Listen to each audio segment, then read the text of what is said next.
Muchas gracias, Carlos. Muchas gracias por la presentación. Gracias a CIED por la invitación. Una felicitación para la organización. Siempre es un gusto estar además en Santiago.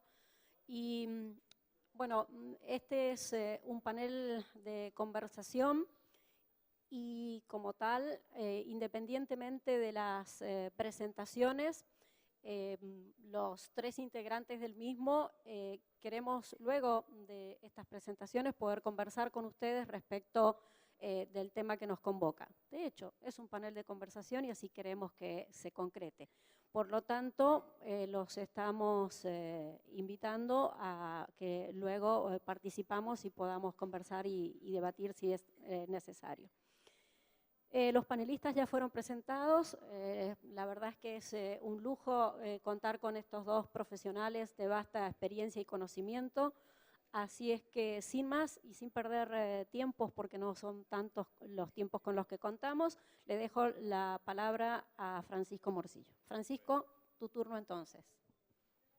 Muy buenas. Muchísimas gracias, en primer lugar, al evento de Ciudades Digitales por invitarme, a la organización, en su nombre Arturo, y a todos los asistentes a este evento que sin duda es interesante poder comparar reflexiones en el ámbito iberoamericano y sobre todo en el concepto de ciudades inteligentes de Smart City que como podemos comprobar y estamos viendo, está evolucionando desde un punto de vista ya no solamente tecnológico, sino también mucho más humano y aportando otros valores completamente diferentes. Como veréis por mi acento, procedo de España, del sur de España, y digamos que la visión que quiero aportarles es una visión global, una visión que se está haciendo tanto en el ámbito internacional, en el ámbito español, en el ámbito europeo y también, concretamente, en el ámbito latinoamericano, el cual conozco bastante bien. De hecho, llevo aquí un par de semanas, vengo ahora de Colombia, y de alguna manera esta evolución que comento creo que es bastante interesante que reflexionemos y sobre todo qué camino hay que elegir desde el punto de vista de establecer una estrategia de ciudades inteligentes. Concretamente, el panel que nos toca hablar es ciudad digital y ciudad integrada. Y creo que ahí está la clave fundamental del concepto de Smart City, la integración, la inclusión y, sobre todo, ese concepto de el ciudadano en el centro, que a mí me gusta mucho hablar de el ciudadano en el centro, no. El ciudadano es el protagonista porque lo que está ocurriendo con el concepto digital y tecnológico que pasamos de un ciudadano en el centro a un ciudadano descentrado, porque realmente no sabemos hacia dónde se dirige. Si empezamos a hablar del concepto de ciudad, fijaros la cantidad de atributos que se le puede dar a la ciudad, desde la propia equidad, que pueda tener capacidad de elección el ciudadano, que haya acceso, propiedad, la belleza, la innovación creativa, la inclusión, la participación, la diversidad. Y hoy en día es importante ese derecho urbano, que me gusta hablar, no solamente de derecho humano, sino de derecho urbano, la conectividad social y digital.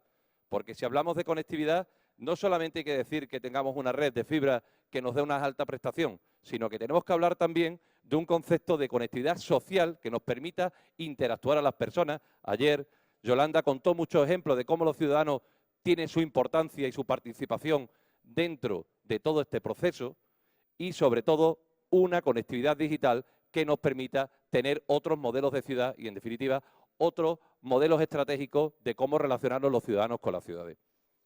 Pero si seguimos con ese concepto, dice, ¿qué ciudad queremos? Durante los años se han hablado de muchos conceptos casi similares. Se ha hablado de una ciudad habitable, donde los recursos parecían que eran una cuestión clave. Una ciudad, que era humana, una ciudad sostenible, donde los recursos eran una cuestión clave.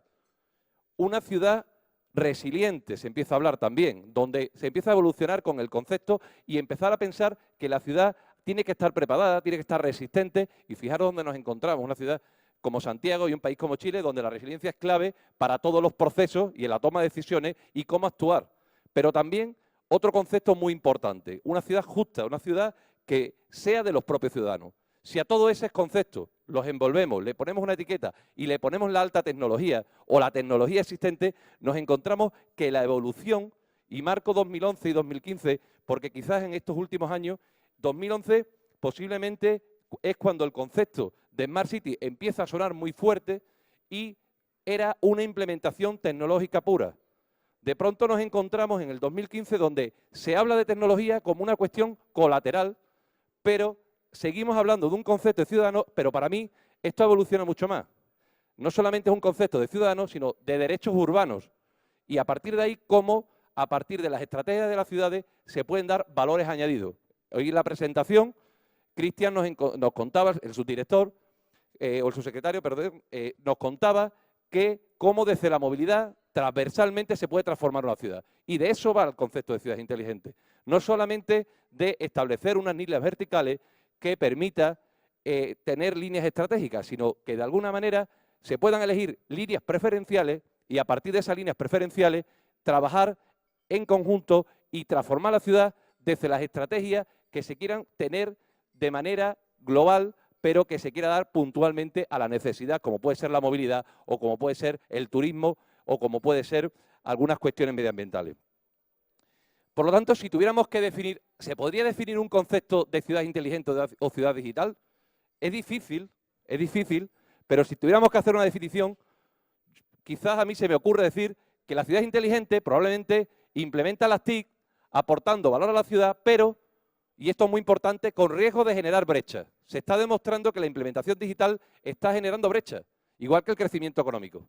Crecimiento económico, y hay estudios que están saliendo ya a través de algunos informes y utilizando alguna metodología Gini y otras similares que se están haciendo brechas sociales. Y la tecnología puede generar brecha social. Por lo tanto, no es un concepto de hablar de ciudad inteligente. Quizás en la parte digital, y si hablamos de una ciudad digital, a lo mejor se convierte en algo más humano porque permite implementar las TIC para uso ciudadano con el fin de superar brechas sociales y brechas digitales. Y esa es la parte. No solamente nos debemos dejar llevar por un concepto de ciudad inteligente y una implementación TIC, sino que tenemos que intentar procurar que esa brecha se supere. Por eso, cuando hablamos de ideas digitales, me gusta marcarlas en 3 líneas concretas. Una línea económica, una línea política y una línea social. ¿Por qué hago esa diferencia? Porque cuando se habla de un concepto de Smart City, a la vez se están jugando 3 partidos. Se están jugando 3 partidos completamente diferentes. Estratégicamente, por un lado, evidentemente, hay una cuestión política, porque hay un desarrollo y una mejora. Por otro lado, hay una eficiencia gubernamental. Pero ojo, el concepto de eficiencia no es el objetivo de Smart City, porque los gestores políticos están obligados a la optimización del gasto y a ser eficaces en su gestión. Eso no, yo siempre digo que en primero de Smart City se va a lo de los ahorros, pero en segundo no se puede vender lo mismo, porque es una cuestión obligada. Por eso se le elige a los gestores. Y la eficiencia gubernamental es algo obligado. El concepto de Smart City lo que hace es la democracia, la ayuda, porque las herramientas digitales están produciendo esa democratización tecnológica, está produciendo una participación real. Pero eso solamente es un área. Fijaros que luego nos encontramos también unos beneficios económicos que afectan al PIB, que afectan a la generación de empleo, que provoca la innovación y, sobre todo, mejora la productividad. En un mundo tan necesitado de cambios concretos y con índices de paro bastante altos. Por lo tanto, las ideas digitales también transforman la sociedad. Pero, ojo, no podemos olvidar la más importante, que es la social, donde la participación ciudadana, la inclusión social concreta, la calidad de vida y los servicios básicos como salud o educación, eso tiene que estar favorecido por procedimientos de Smart City. No podemos estar hablando de movilidad solamente pensando que a lo mejor a 100 kilómetros es un problema real de salud o un problema de educación. Y eso hay que abordarlo con las tecnologías actuales y eso también es prioritario.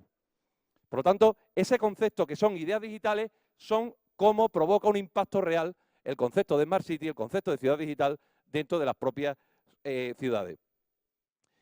Pero claro, hay que tener en cuenta dónde nos encontramos. Ayer daban este dato.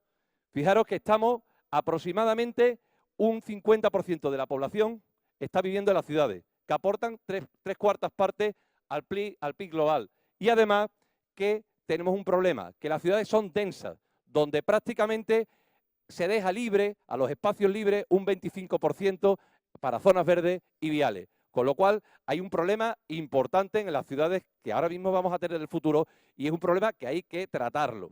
Hay que tratarlo porque hay que devolver la ciudad a los ciudadanos, no solamente desde el punto de vista tecnológico, sino también social y, ¿por qué no?, urbanístico, que aquí se ha hablado algo dentro de los paneles, ¿no? Porque además nos encontramos que esa evolución de ese 50% va a llegar a un 75% probablemente. Y ese es el reto que vamos a tener.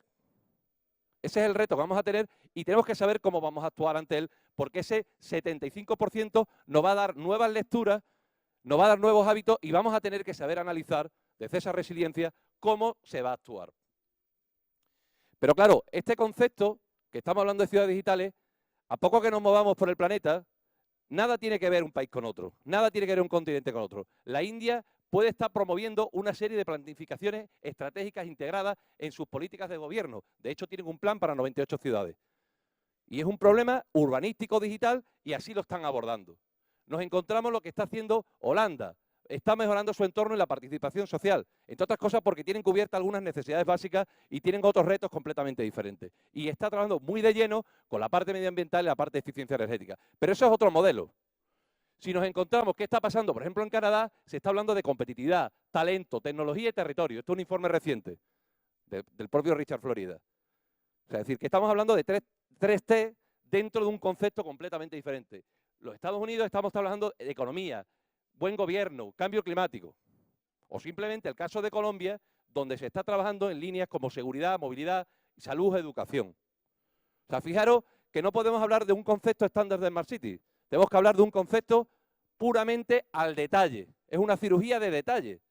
O sea, es decir, puede haber una línea estratégica segura que hay que tener una ciudad. Pero detrás de esas líneas estratégicas que tiene que tener una ciudad, tenemos que saber realmente qué se quiere, ese concepto de bottom-up real para poder implementar estrategias de Smart City.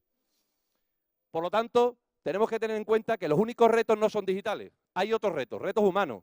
Ayer veíamos un vídeo de cómo la educación digital a la tarde. O sea, que realmente hay otros retos mucho más importantes que solamente la implementación tecnológica que aporte esa eficiencia a los gobiernos y aporte esa eficiencia simplemente a la productividad. Pero claro, aquí hablamos de un concepto de Smart City y es una oda al modernismo de las ciudades, porque hablamos de conceptos muy teóricos. Hay que participar, sí, pero ¿cómo? Hay que conceptualizar los ecosistemas, sí, pero ¿cómo? O sea, yo creo que hay que bajar al detalle ya, porque está claro que el concepto se tiene. Está claro que hay que crear ecosistemas y está claro que hay que participar. Pero es una oda. Vamos a teorizar menos y vamos a bajar al detalle. Y eso hay que empezar a medirlo. Y hay que empezar a medirlo con valores como cómo estamos con las infraestructuras, que es una de las cuestiones que se habla en todas las presentaciones, conectividad, plataformas, datos. A veces se mete el concepto de laboratorio dentro del concepto de infraestructura, pero también hay que abordar otros retos. La ruralización, cómo están los estratos, cuántos nativos digitales hay, qué necesidades digitales hay, qué acceso hay. La diversidad, cuál es su cultura, cuál es su carencia real, cuáles son los retos, cuáles son sus prioridades. Hay que bajar ese detalle. Y lo que es importante, la descentralización, cuál es el modelo, qué brecha social existe, la experiencia de usuario, qué necesidades tiene y los datos abiertos. Todo ese concepto hay que tenerlo en cuenta para seguir trabajando líneas de detalle. Y a partir de ahí, conocer los retos urbanos reales, si están alineados o no con esos derechos urbanos que comento. O sea, evidentemente hay que tener una estrategia, pero hay que conocer esos detalles. Hay que saber esas plataformas tecnológicas que tanto se hablen si son participativas y son accesibles al propio ciudadano para conocer y experimentar con esas plataformas participativas. Fijar metas concretas. No podemos decir, tenemos una plataforma, ¿pero para qué? ¿Cuál es el reto? ¿Dónde nos movemos? Y aprovechar la conectividad móvil. Fijaros que teníamos aquí el dato hace unos minutos, 1,3 teléfonos en Chile por persona. Por lo tanto, esa conectividad, que el mundo de Internet ha crecido gracias a la conectividad móvil, debemos aprovechar como herramienta de integración a la ciudad. Pero seguimos trabajando. ¿Cómo hay que hacer esos retos? Probablemente cuando se aborda un concepto de Smart City hay que abordarlo, me gusta hablar de las 3M. 3M porque tiene una mejora en la calidad de vida de los ciudadanos, colaboración, compartir, personalizar, hábitos digitales, autoprotección. Una mejora en la gestión de los servicios públicos, evidentemente hay que mejorar los servicios públicos. Mejora de la productividad, de su gestión pública, de nuevos servicios públicos. Se habla de que el trabajo del futuro todavía no se ha inventado. El del siglo XXI tiene muchas personas que van a trabajar dentro de unos años en trabajos que todavía no están inventados. Yo siempre digo que los funcionarios públicos dentro de unos años van a prestar servicios públicos en cuestiones que todavía no se han inventado, porque hay otras necesidades digitales y otras necesidades ciudadanas. Y otra importante es, otra M, modelos de negocios y servicios. Hay que generar nuevos consumos, anticipación comercial, personalización al cliente y dotar de inteligencia al contexto generando nuevos modelos de negocio. pero hay que trabajarlos a la vez. No se puede decir, tenemos por un lado la infraestructura y ya veremos qué pasa. Es que tiene que ser ese triple concepto para que luego nos permita tener un reto. ¿Qué indicadores tenemos? Probablemente los indicadores tienen que ser diferentes. Los indicadores tenemos que ver, ¿hay ideas? A lo mejor podríamos decir que hoy en día puede haber un 25% de ideas en las ciudades. ¿Hay liderazgo? Es importante. El liderazgo está carente en los proyectos de Smart City y es fundamental. O sea, el liderazgo en las ciudades es fundamental para la transformación real y ahora mismo se encuentra abajo. Probablemente estamos en un nivel de conectividad en las ciudades alto, quizás en las zonas rurales y quizás está un poco dentro de la media. Lo que sobra son soluciones TIC, porque las soluciones TIC sobran. Hay muchísimas aplicaciones, inconexas todas, pero sobran probablemente. Y la participación, esa falta de democratización de la tecnología, está faltando. Y quizá hay que buscar un reto. Podría ser ese 50%, o el 40%, o el 30%, pero hay que buscar un reto y hay que buscar una media. Esa es la línea en la que hay que trabajar. Y a partir de ahí, buscar otros objetivos completamente diferentes. ¿Cómo estamos de apertura de datos? Y medirlo. ¿Cómo estamos de laboratorios públicos y participativos? Y medirlo. ¿Cómo estamos de estándares homogéneos? Y medirlo. ¿Cómo estamos de plataformas digitales de participación? Y medirlo. ¿Y cuáles son los retos sociales de educación, sanidad, empleo? Y medirlo. Completamente diferente. No estamos hablando de conectividad, qué porcentaje de penetración tenemos. No, estamos hablando de otras cosas completamente diferentes. Y eso además en cada sitio contextualizado. Porque no puede ser igual Buenos Aires, que puede ser Bogotá, que puede ser cualquier otra ciudad de Latinoamérica. Por lo tanto, estamos hablando de acelerar prioridades, estamos hablando de experimentar realmente y estamos hablando de generar procesos de innovación abierta de verdad. Pero de verdad, no esa oda al modelo. Hay que crear ecosistemas, sí, pero el ecosistema se crea, se transforma, se destruye, se vuelve a crear y hay que empezar a trabajar en líneas que aborden eso. Y además, por una sencilla razón, porque el ecosistema urbano yo lo planteo como en 3 líneas de trabajo. Para mí la tecnología es el sustrato que hace crecer todo el desarrollo. Ahí es donde está la tecnología, ese sustrato que aporta valor. Pero luego, por un lado, tenemos el concepto de los datos. Y los datos va a provocar, por un lado, la mejora de los servicios públicos, la información ubicua, la apertura de esos datos, los hackatones de mejora de servicios y, lo que es importante, puede provocar el intraemprendimiento de la administración pública. Una cuestión fundamental en la que hay que trabajar. Hay que transformar los servicios públicos y hay que provocar su intraemprendimiento. No solamente que haya emprendimiento, sino el intraemprendimiento. Las ciudades digitales, las ciudades inteligentes, las Smart Cities, solo funcionan o funcionarán si hay un liderazgo, pero también hay una creencia real por parte de los gestores públicos. Y cuando digo gestores públicos, funcionarios. No solamente los que lideran a nivel de gobierno. Por lo tanto, esa es una clave fundamental.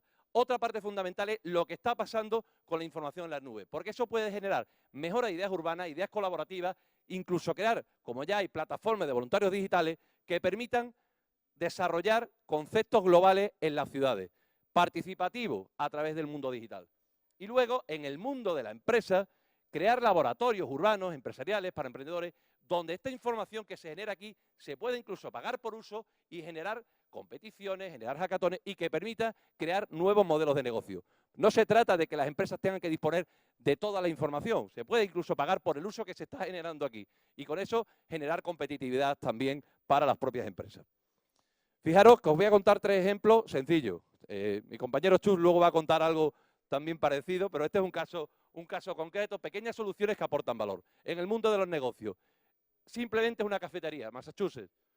La información de datos abiertos, de datos urbanos, de los autobuses, está compartida con esta sencilla cafetería. Al generar esa información, al generar esos datos, esa cafetería dispone durante todo ese tiempo un panel donde está diciendo cuánto falta al autobús para llegar. Por lo tanto, pueden tomar un café tranquilamente, le está aportando un valor al ciudadano y además está aumentando su actividad económica en los negocios. Una cosa muy sencilla, pero simplemente compartir datos urbanos significa generar competitividad en los negocios y mejorar la calidad de vida del propio ciudadano. Por lo tanto, por aquí van los tiros. Esto es en el mundo de la empresa.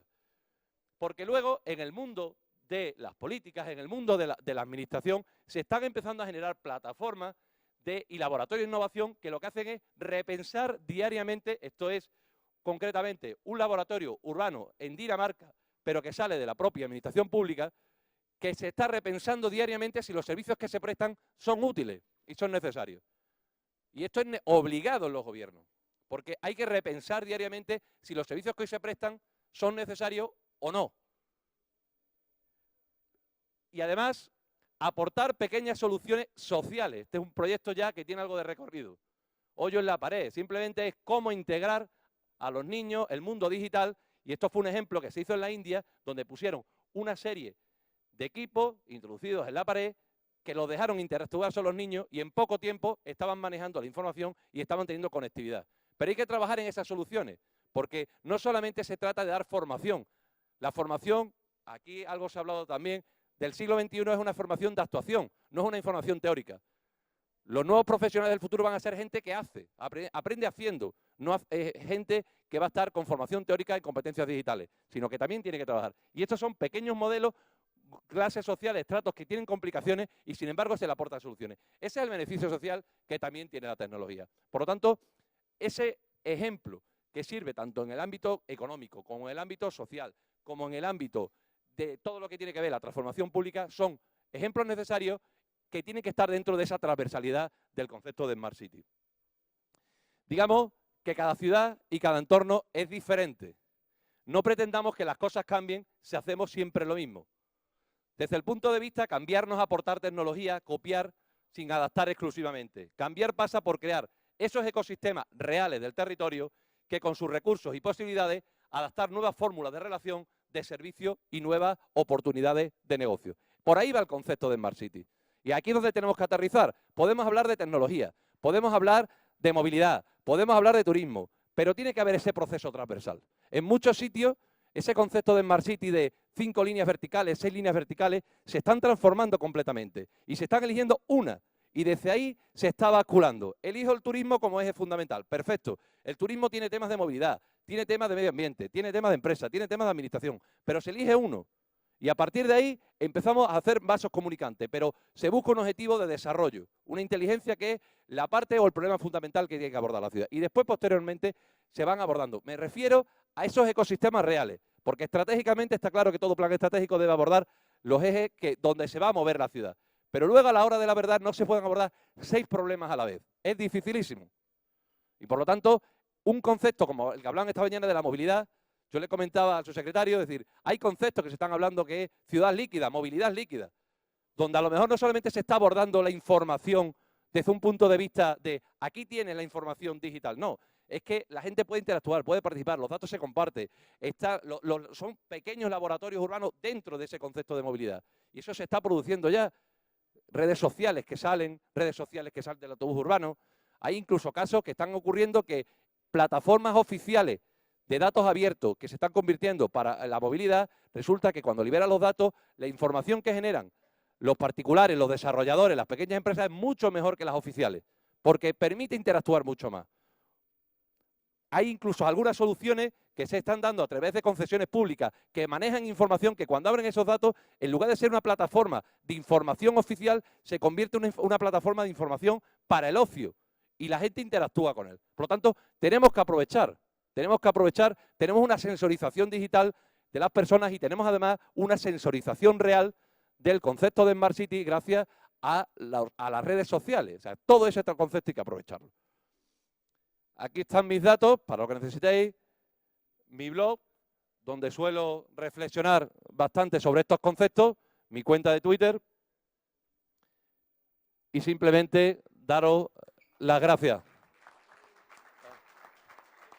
Queda a disposición. Ahí, se cortó. Muy bien. Muchas gracias, Francisco. Perfecto. Se ajustó muy bien a su tiempo y es siempre muy interesante escucharlo. Te damos la palabra, Chus, es tu turno y luego, después de haber escuchado las 2 exposiciones y las miradas de cada uno, intercambiaremos opiniones con ellos.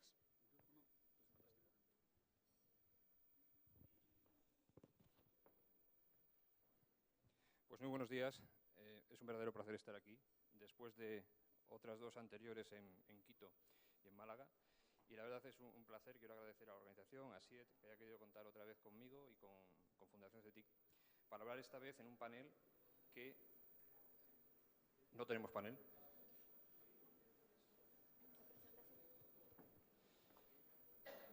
No me digas que lo voy a tener que hacer de voz. Ok, fantástico. Muy bien, pues ahora ya tenemos panel. Como les decía, y estar en un panel... He sido yo. Estar en un panel en el que hasta ahora yo siempre he estado hablando de Open Data, de datos, de tecnología, y esta vez me toca estar en un panel que habla de integración, que habla de cohesión, que habla de cosas que a mí me parece que dentro de una ciudad que llamamos digital o inteligente son básicas. ¿Okay? Además le he puesto un subtítulo, porque bueno, también voy a intentar pincharles un poco. Hemos llegado a un compromiso, tenemos tiempo suficiente, porque bueno, éramos 3 y ahora ya somos 2, y en este planteamiento yo intentaré, dentro de la transparencia y la participación, yo intentaré ser el transparente y espero que ustedes hagan la parte de la participación. ¿Ok? Entonces, yo le he puesto un subtítulo al panel que dice construyendo la ciudad de los bits, ¿vale? Como ciudad digital, y no la ciudad de los VIPAs, de los VIP, ¿no? De las Very Important Person, salvo, y por eso tiene un asterisco, salvo, que consideremos a los VIP a todos y cada una de las personas que viven en esa ciudad. En ese caso, yo quitaría el título y me quedaría con la parte de arriba. ¿Ok? Vamos a ello.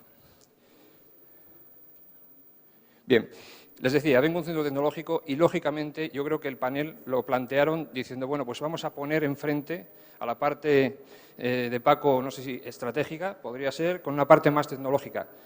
Pues no, yo estoy cansado de la tecnología tanto que he venido a hablar de algunas cosas a nivel un poquito más abajo, como decía Paco, bajar un nivel e intentar plantear algunas ideas y algunos retos, incluso algunas preguntas que después intentaremos responder todos.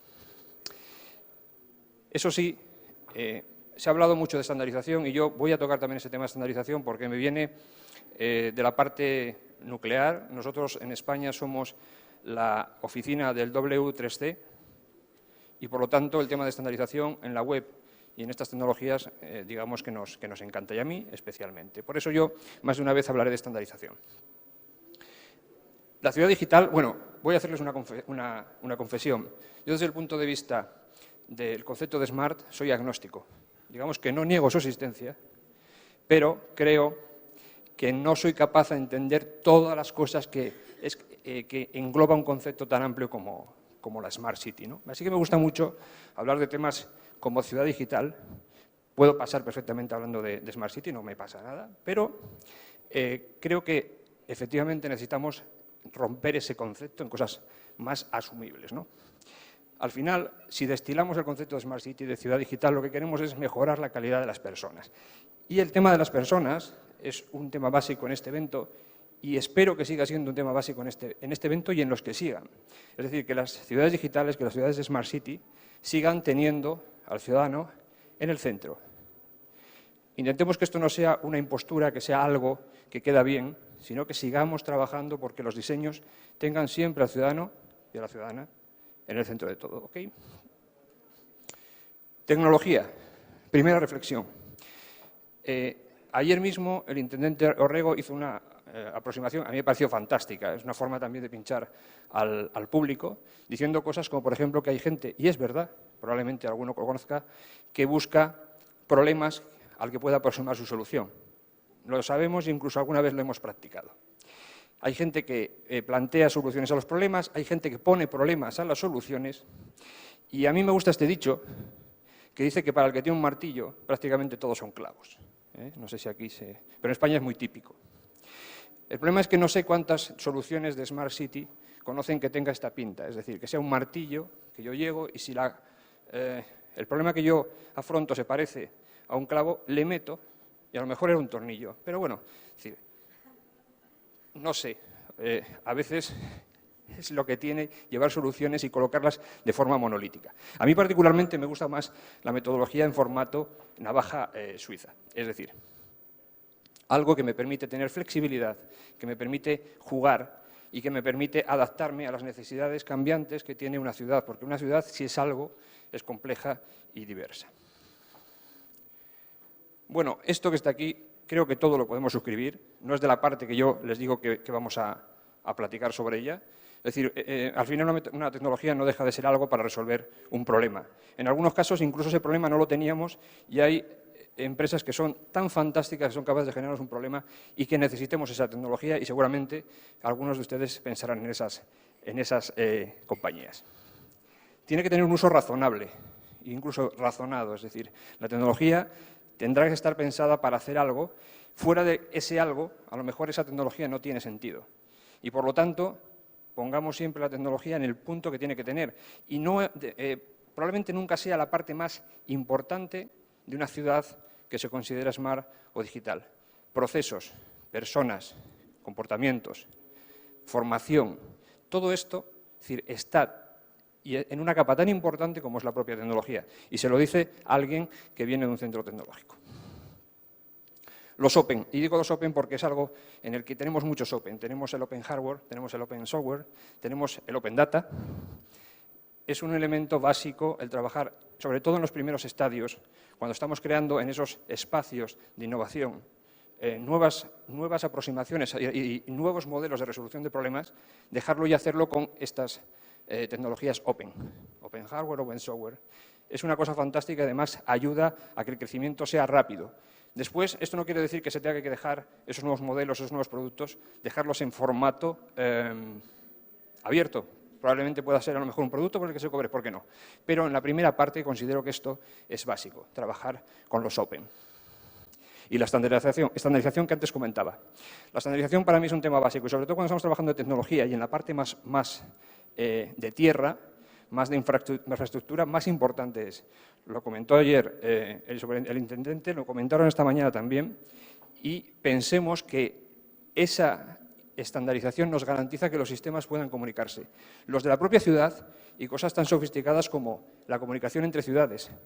Hablamos siempre de las Smart City, pero es importante y es un elemento todavía más prometedor cuando hablamos de ciudades que se unen para generar espacios todavía más participativos y más inteligentes. Esto que ven abajo de vez en cuando es una pregunta y va para ustedes, o si no, trataremos de responderla nosotros. ¿Puede la estandarización suponer un freno a la innovación? Es decir, todo lo que se estandariza parece que es una cosa acotada, estructurada. ¿Puede sesgar la innovación? Pues esa será una pregunta para el debate. La diversidad. Hablamos de una ciudad en la que si existe algo es la diversidad. Es decir, vivimos en la diversidad, diversidad de personas, diversidad porque, al menos en España, tenemos, por desgracia, unas pirámides poblacionales invertidas en el que tenemos mucha más gente mayor que joven, y eso hace que nuestras poblaciones tengan unas necesidades diferentes a las que pueda ser en una ciudad como lo es Santiago o lo es, no sé, Quito.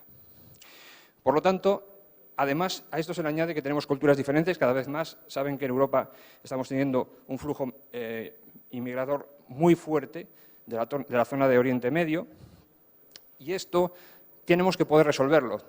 Una ciudad tiene que ser capaz de tener métodos, de tener soluciones para la entrada de gente nueva y que esa gente se sienta dentro de su ciudad integrada como no puede ser de otra manera. Además, esas personas normalmente van a tener capacidades diferentes. Hablaba Juan Pablo de los millennials, de los nativos digitales, de gente que no ha llegado en ese momento y a lo mejor sigue teniendo un smart móvil, pero lo utiliza simple y llanamente para hacer llamadas y como mucho para leer un SMS. Y eso estamos en el día de hoy viviéndolo. Por lo tanto, esa diversidad tenemos que ser conscientes que existe y darles una respuesta lo más precisa posible.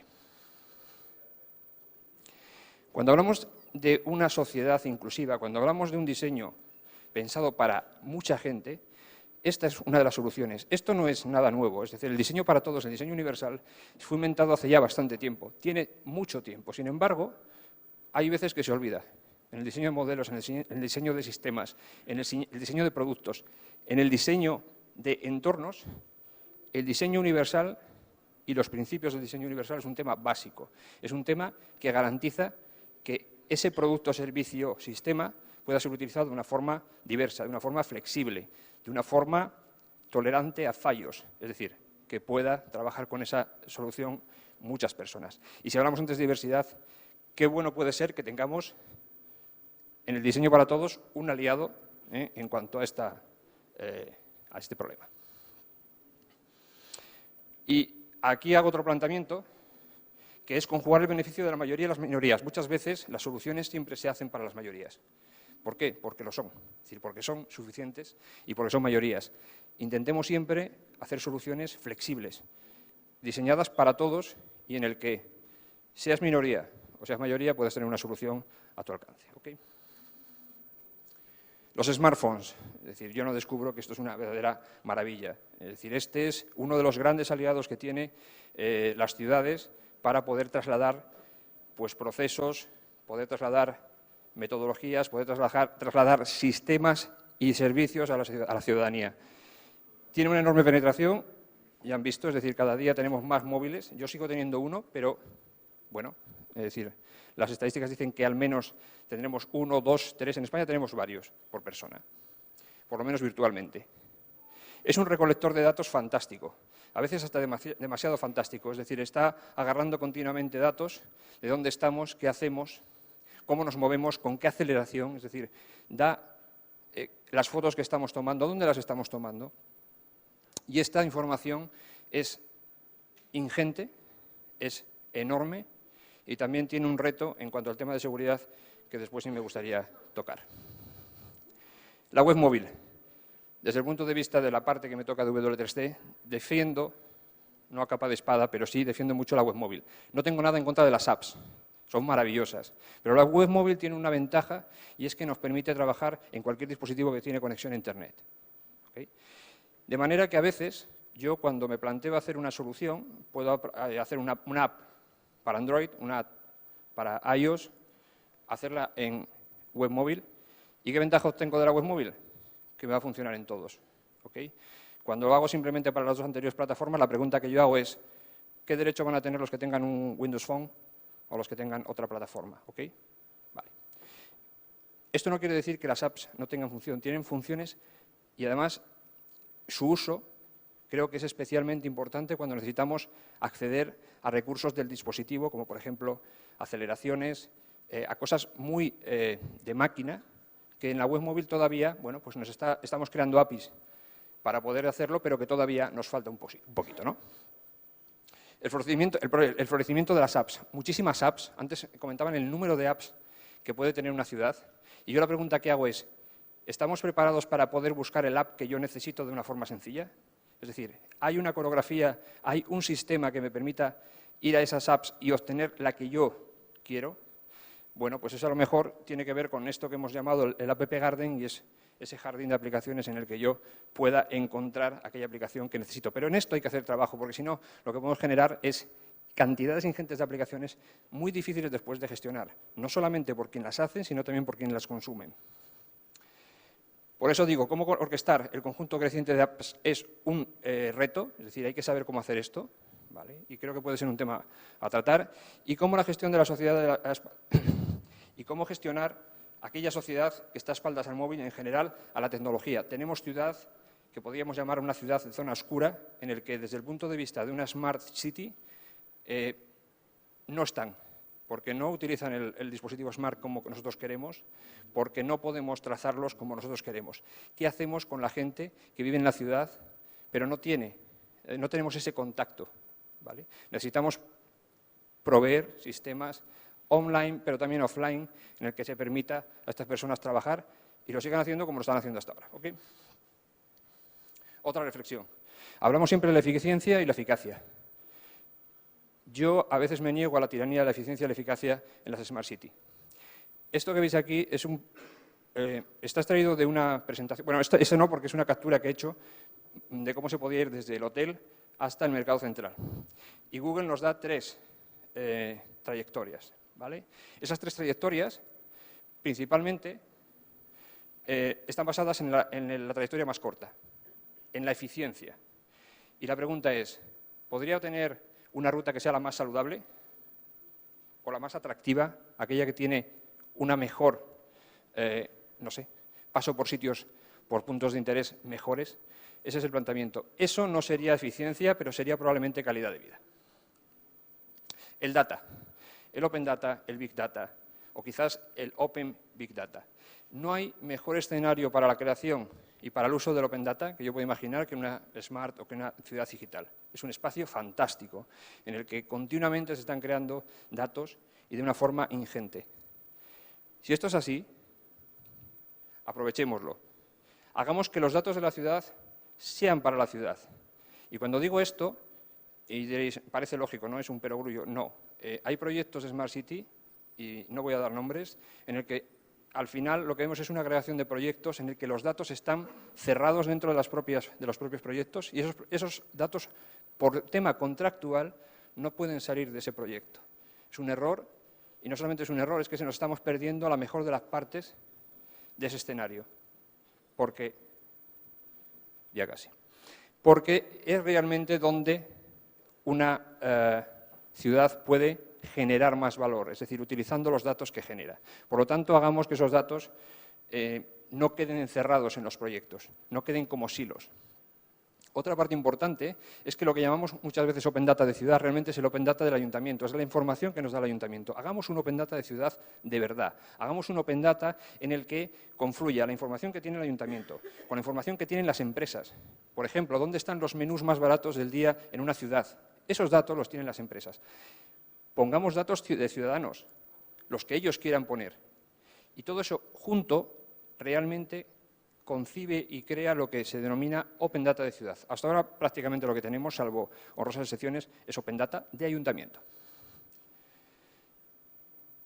Decía Miguel Ángel que él no esculpía, lo único que hacía es, la escultura estaba dentro de la piedra y él lo único que hacía era quitar lo que sobraba.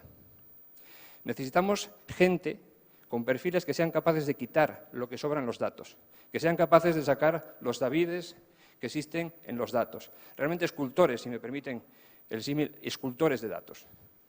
Ayer Juan Pablo comentaba que era muy importante empezar a generar formaciones, microformaciones muy especializadas en temas como analítica de datos. Pues es verdad, es decir, si queremos extraer todo el valor que hay económico en los datos, necesitamos esos perfiles y los necesitamos rápido. Por unos retos, gestión de la privacidad, cómo conseguir el beneficio esperado. Decía un informe de 2013 de McKinsey que el valor que se podía sacar el Open Data en un año eran 3 trillones de dólares. 3 trillones de dólares. Para sacar eso necesitamos escultores de datos. Y los necesitamos en la ciudadanía, en las empresas y los necesitamos también dentro de la administración, en todos ellos. Y yo les pongo aquí al final, y acabo con esto, 3 ejemplos de uso de datos, en este caso de movilidad. El Ayuntamiento de Gijón, que es de donde yo vengo, en el norte de España, tiene un proyecto Open Data, que está a la cabeza de los Open Data en España, es el primero. Por ejemplo, ha liberado los datos donde están todos los autobuses. En esa dirección pueden ver en tiempo real dónde están todos los autobuses de la ciudad y pulsando en uno, ver cuánto le queda para llegar a la siguiente parada, tocar en una parada y ver cuánto tarda en llegar el bus, es decir, manejar el escenario de movilidad en autobuses en la ciudad. Esto se hizo basándose en Open Software, está hecho en HTML5, que es multiplataforma y, por lo tanto, podemos ver la información así. Esto es la marquesina digital en el que puedo ver en una parada concreta cuánto tarda en llegar el bus. Y les aseguro que si yo estuviera en el parque tecnológico, la marquesina que aparece allí pondría esta misma información. Es la información que maneja el sistema de ayuda a la explotación que tiene el Ayuntamiento de Gijón para los autobuses. Exacta. Y se actualiza cada 30 segundos. Paco lo anunció y este es un ejemplo de uso de esta marquesina en el que una persona ha colocado una televisión con un micro PC pequeñito, conectado a Internet, lanza la aplicación y puede tener en su cafetería la marquesina. De manera que la gente ya no está esperando fuera lloviendo, sino que está tomándose un café o lo que quiera y después sale. ¿Ok? Y este ya es, digamos, el más exótico. Es decir, hubo un músico y me gustaría poder ponerles la música, porque es una verdadera maravilla, pero tiene un copyright, no de él, sino de la entidad para quien lo hizo, y entonces montó un alegreto para la flotilla de autobuses. La música se compone con la información que sale en tiempo real de cómo se están moviendo los autobuses. Cuando van más rápido, la música va más rápida. Cuando paran, sí, además, podemos jugar mandando con un cañón, podemos enviar bolas que cuando caen sobre la ciudad también generan ruido y sonido. Y les digo que es un chill out maravilloso. Y ya por último, Gijón también hizo dos hackatones y además los vinculó a sus grandes líneas de ciudad inteligente en la parte de medio ambiente y en la parte, si no recuerdo mal, de movilidad. Por lo tanto, los ganadores eran aquellos que tenían una aplicación que, utilizando datos de la ciudad, ayudase para mejorar el medio ambiente o movilidad. Los 3 mejores proyectos pasaron al Open Data Lab, que era un espacio en CETIC, en el que, en un modelo de aceleración de proyectos, durante 3 meses tratábamos que ese proyecto fuera al aire. Es decir, lo apoyábamos de la parte tecnológica, nosotros, y desde la parte de negocio, un área que tiene el ayuntamiento que sirve para eso, es decir, para buscarles financiación, para buscarles y ayudarles en el modelo de negocio, utilizando nuevos modelos ágiles de Lean Canvas, etcétera. ¿Ok? Pues nada más, acabo con esto. Para mí una ciudad inteligente, y ya que le damos una capacidad humana a la ciudad, es aquella que es con sentido común, que me gusta más que la inteligencia, empática, tolerante, comprensiva, creativa, democrática, con una gran dosis de idealismo y abierta. Gracias.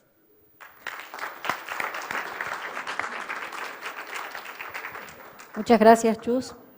Bueno, realmente muy interesantes, 2 puntos de vista, 2 miradas y, bueno, estamos abiertos a las preguntas. ¿No hay nada?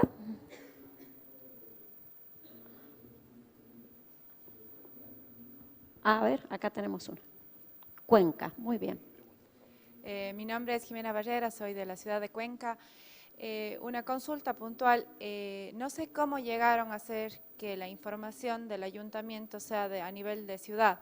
Hay muchos factores políticos y de celo como ayuntamiento en el cual no dejan que esa información sea global. Tal vez hubo alguna ley, alguna resolución, algo con la cual pudieran normar eso. Muchísimas gracias. Pues has dado en uno de los puntos clave. No fue una ley, y tengo que decir que fue un grupo de irreductibles, no eran galos, eran del propio ayuntamiento, y que fueron las personas que cuando le dijeron a la empresa que gestionaba los datos, porque esos datos estaban en una solución de empresa, y le dijeron que queríamos hacer esto, aguantaron 3 nos en 3 semanas siguientes, ¿no? Y a la 4ª se consiguió sacar los datos. ¿Okay? Por lo tanto, es decir, a veces, y en eso yo creo que lo ha dicho Paco fantásticamente bien, necesitamos intraemprendedores, personas que se crean esto, y Gijón tiene la mejor, según el índice de la OKF, de la Open Knowledge Foundation, iniciativa Open Data de España, es gracias a que estas personas lo hacen posible. Es así, es así. ¿Alguien más?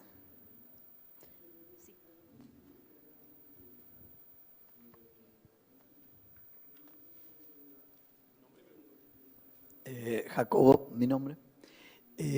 Lo que generalmente más me preocupa a mí, al estar en una ciudad especialmente, son los contratiempos.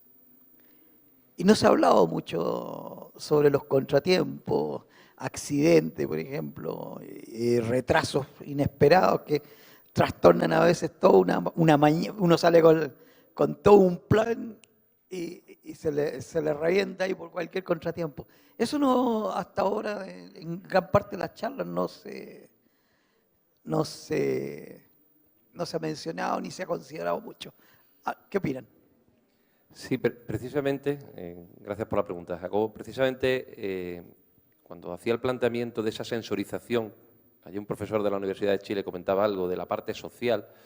Fijaros que cuando se habla de cómo hacer el seguimiento o cómo se sensoriza la ciudad, se hace desde un punto de vista de la información pública que ellos disponen, y esa es la que se abre. Pero no se tiene en cuenta ese proceso de participación ciudadana. Ese contratiempo es muy difícil que el 100% de la información la tenga la gestión pública. Probablemente va a surgir de otras plataformas que haya paralelas. Y ponemos el ejemplo de Waze, una red social para conductores. Si nosotros conseguimos cruzar esa información que se dispone por parte de la ciudad con una información social participativa, porque no entra en detalle, pero hay que tener en cuenta que el ciudadano hoy en día tiene una serie de atributos muy interesantes. Es participativo, es colaborativo, está dispuesto a ofrecer su información y en plataformas basta con darse de alta en cualquier aplicación de este tipo donde puedes tener en tiempo real la información de ese contratiempo, por ejemplo, en temas de movilidad o en otras cuestiones. El problema de esto es cómo atacar la necesidad. Por eso decía lo importante de ser muy transversal. Si uno está atacando la movilidad, no solamente tiene que estar buscando la eficiencia en el transporte, lo que tiene que estar buscando es qué solución estoy buscando. Si lo que quiero buscar son los contratiempos, no puedo solamente mirar la información de lo que tarda el autobús urbano y cuánto supone la gestión de flota en el ahorro económico por haber hecho una ruta eficaz, sino se trata de una parte de la información es esa, pero ¿qué otras fuentes de datos puedo disponer? Y sobre todo, ¿qué soluciones tecnológicas puedo aportar en paralelo para que esa información que no me lo da simplemente el hecho de estar con un GPS conectado, yo pueda advertir? Y ahí es donde está la riqueza de la información. Esa es la parte de inclusión digital y esa es la parte de aportación real que tienen que tener las ciudades. Pero claro, las gafas que hay que ponerse son mucho más amplias. Tienen que tener una amplitud de mira bastante más importante que la que tiene solamente la eficiencia en la gestión y con ello hacer ese concepto que yo comentaba de que sea líquido y que sea, si estamos hablando de un movimiento o una movilidad líquida, significa es que uno pueda chatear con la red social, uno pueda mandar información, que dentro del transporte urbano pueda decir incidencias, que pueda decir cosas que están pasando en la ciudad, al margen de lo que le revierta. Y yo creo que ese es el concepto y ese es el verdadero reto social que hay que resolver. Las ciudades inteligentes no resuelven problemas tecnológicos de las ciudades, resuelven retos sociales. Y del reto social viene hacia arriba. Y ahora se implementa tecnología, se le da eficiencia, se generan los datos y al final tiene que buscar una solución. Y yo creo que ese, igual que ocurre con las incidencias, ocurre con otras cuestiones que pueda tener una ciudad. Solamente una anotación y es, muchas veces el aprovechamiento de los datos que ya existen nos garantiza resolver incluso cosas que no tenemos pensadas que se pueda resolver con ello. Y aprovecho, ya que has tocado el tema de los atascos o de los problemas en el que alguien se queda tirado con un coche porque no funciona, si yo tengo los datos de los autobuses, perfectamente puedo hacer un hackathon en el que, agarrando esos datos y sabiendo que esos autobuses están todos geoposicionados y sé en qué momento se están moviendo y el histórico de cómo se han movido, yo puedo saber si hay un momento en el que están parados por algo. Es sensórica, digamos, de bajo coste, porque ya existe, bueno, de bajo coste, es gratis, los datos ya están y por lo tanto no tengo que estar yendo a despliegue de sensores más sofisticados con una capilaridad completa porque los autobuses se mueven por toda la ciudad. Por lo tanto, en el momento que yo empiezo a detectar que esos autobuses no llegan, algo está pasando. Una más, y porque ya nos estamos consumiendo el tiempo, pero esta es la parte más rica de la exposición. Gracias. Carlos Miranda, de Asunción. Más que una pregunta, quiero hacer una reflexión. Yo tuve la suerte de estar en Gijón y he visto el sistema aplicado en su plenitud. También hago un paralelismo. Ayer estuve en el Centro de Monitoreo de Transporte acá en Santiago y yo quiero dar una perspectiva ciudadana, porque muchas veces uno piensa, bueno, ¿en qué puede ayudar la tecnología? Sin embargo, hoy en Santiago, un atasco en el túnel de un bus que queda en pana, como dice acá en Chile, es rápidamente sacado por una grúa. O sea, son situaciones que a lo mejor la información no se le entera al ciudadano, pero el ciudadano sí siente ya la aplicación plena de la tecnología. Solamente a lo mejor no le transmitimos, no le estamos diciendo permanentemente la información. Hemos solucionado estos problemas a diario, pero sí yo creo que hoy día la aplicación de la tecnología muchas veces lo estamos utilizando en beneficio del ciudadano, estamos generando menos estrés sin que nadie nos esté comentando a cada minuto lo que están haciendo. Hay mucho trabajo por detrás y hay una coordinación súper importante que yo veo en este tema. Muchas gracias. Muy bien. Bueno, a ver, una última pregunta y con aquella cerramos el panel porque nos hemos excedido un poquito de tiempo. Hola, ¿qué tal? Mi pregunta va relacionada con, tomando en cuenta que hay una gran diversidad de fuentes de información, ¿quién toma la decisión de qué datos pueden ser publicados y cuáles no, tomando en cuenta de que para mí me puede servir una información, pero hay otro sector que considera que esa información puede ser sensible para ellos? Entonces, ¿hay alguna organización con respecto a su experiencia o es una decisión política la que se lleva a cabo? A ver, el concepto, lo ha tocado de puntillas Chus, un concepto que el tema del dato se confunde muchas veces. Fijaros que los datos abiertos a veces se confunde con el concepto de transparencia, que a veces es una obligación gubernamental, pero esa es una parte importante, que son los datos que disponen, desde la administración pública, pueden salir a disposición. Esos datos sí están regulados, tienen una serie, él hablaba de estándares, hay procedimientos, se están haciendo normas para cómo desde la administración pública tienen que salir esos datos. Pero también hay algo más, hay datos que generan las empresas concesionarias que prestan servicio a las administraciones públicas y son datos que están ahí, de hecho se está evolucionando.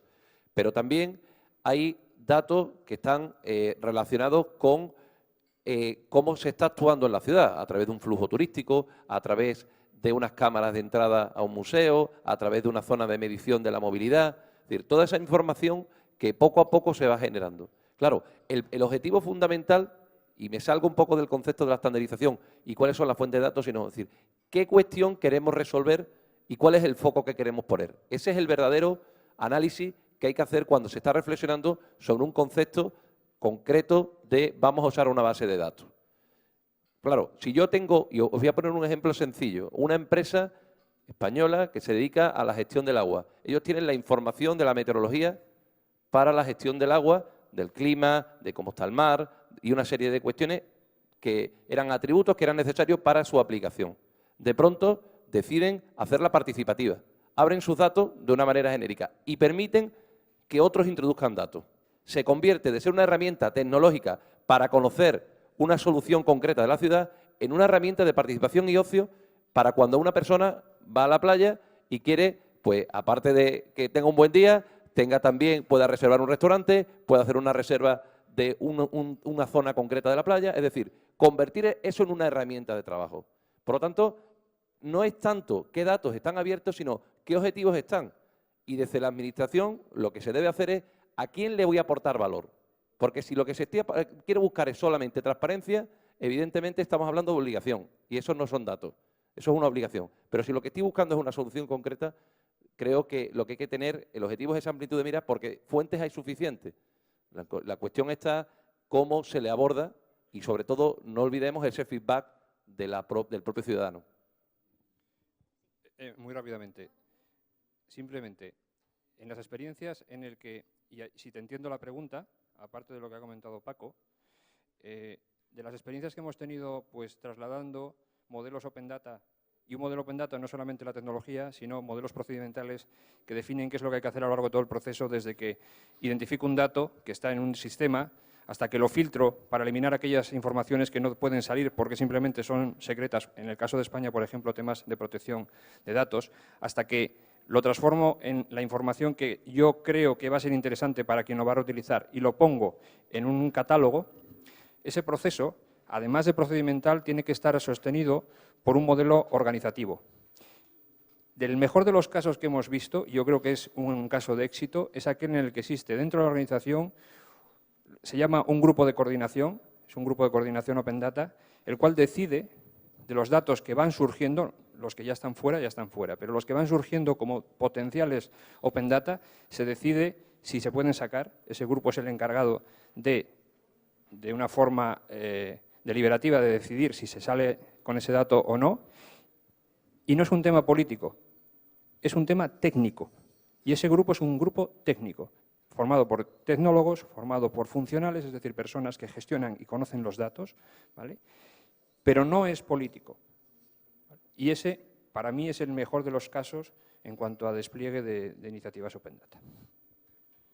Bien, yo había prometido que la anterior era la última pregunta, pero no se la puedo negar a Damián, así es que, Damián, te escuchamos. Muy breve y tomando la última pregunta, porque me parece que tiene un tema filosófico que arranca en el siglo XXI, que es este estrés que existe entre la libertad de expresión y la libertad de la propiedad privada. Si es que entendemos que los datos también son propiedad privada, ¿no? Si yo entiendo que mis datos son míos y no sé por qué otro tiene que decir algo sobre mis datos sin mi permiso.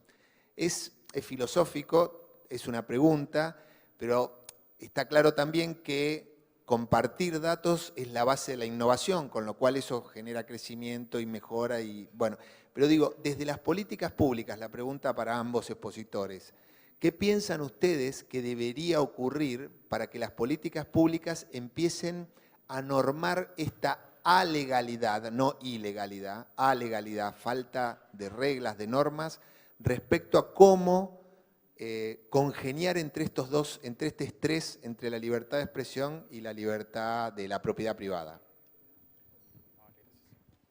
A ver, la apertura de datos, tanto públicos como privados, en algunos países se están haciendo ejercicios de normalizar o estandarizar esos procedimientos. O sea, se están por dos razones. En primer lugar, para saber hasta dónde puede llegar la publicación de la información y, segundo, cómo se tiene que hacer la publicación.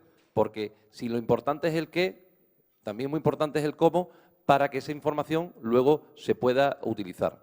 Entonces, hay una parte muy importante que las políticas públicas lo que están haciendo es regular solamente marcos concretos. En España ha surgido una norma sobre datos abiertos, aparte de los estándares internacionales, que está regulando todo el procedimiento para que la gestión pública saque esa información. Creo que es una cuestión, un avance bastante importante, pero ahí no queda todo. No olvidemos también que hablas de hasta dónde el dato público y el dato privado, que están también teniendo empresas privadas.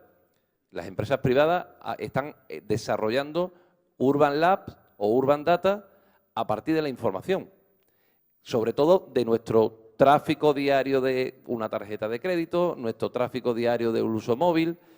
Entonces, ese es el hilo fino en el que se están moviendo.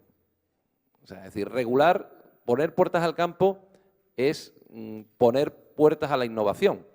Entonces, evidentemente, lo que se está haciendo es que los datos personales no están trascendiendo, pero sí están trascendiendo el flujo y lo que se está haciendo. De hecho, a mí es una cuestión que me gusta bastante y me alegro que lo preguntes porque fijaros que ese concepto, si tú analizas el Urban Data, te hace tomar decisiones más allá de los límites geográficos de un concepto de Smart City. Si yo estoy hablando, por ejemplo, de movilidad, si yo empiezo a utilizar el uso de un dato concreto sin saber la persona, me puede definir estrategia. Hay un caso muy concreto y bastante conocido, el que se está produciendo, por ejemplo, el BVA ha hecho un Urban Lab, un Urban Data, sobre el movimiento de las tarjetas de crédito. Y está desarrollando mapas de calor y cómo se está haciendo el movimiento del consumo, qué tipo de consumo, incluso lo está ofreciendo como servicio a sus propios clientes para que pueda tomar decisiones a la hora de interpretar eso. Entonces, claro, el límite está ahí. O sea, la privacidad de datos, porque aquí se cruzan dos cosas. Primero, ¿cuál es el cómo? Y el cómo es el procedimiento de sacar los datos para que hay en lo público cómo liberarlo, en lo privado se aprovechan ellos de esa información y lo explotan. Y eso es una cuestión que es difícil, pero que evidentemente, a no ser que lo quieran abrir para que se siga produciendo innovación. Y la segunda parte es cómo afecta esto la ley de protección de datos de los países. Pero lo que no podemos regular es que sin dar nuestros datos, nuestro movimiento sí va a dejar pista y va a dejar rastro. Y eso lo está haciendo Google ya desde hace mucho tiempo. Así que, Damián, siento no responderte 100%, pero sí las soluciones.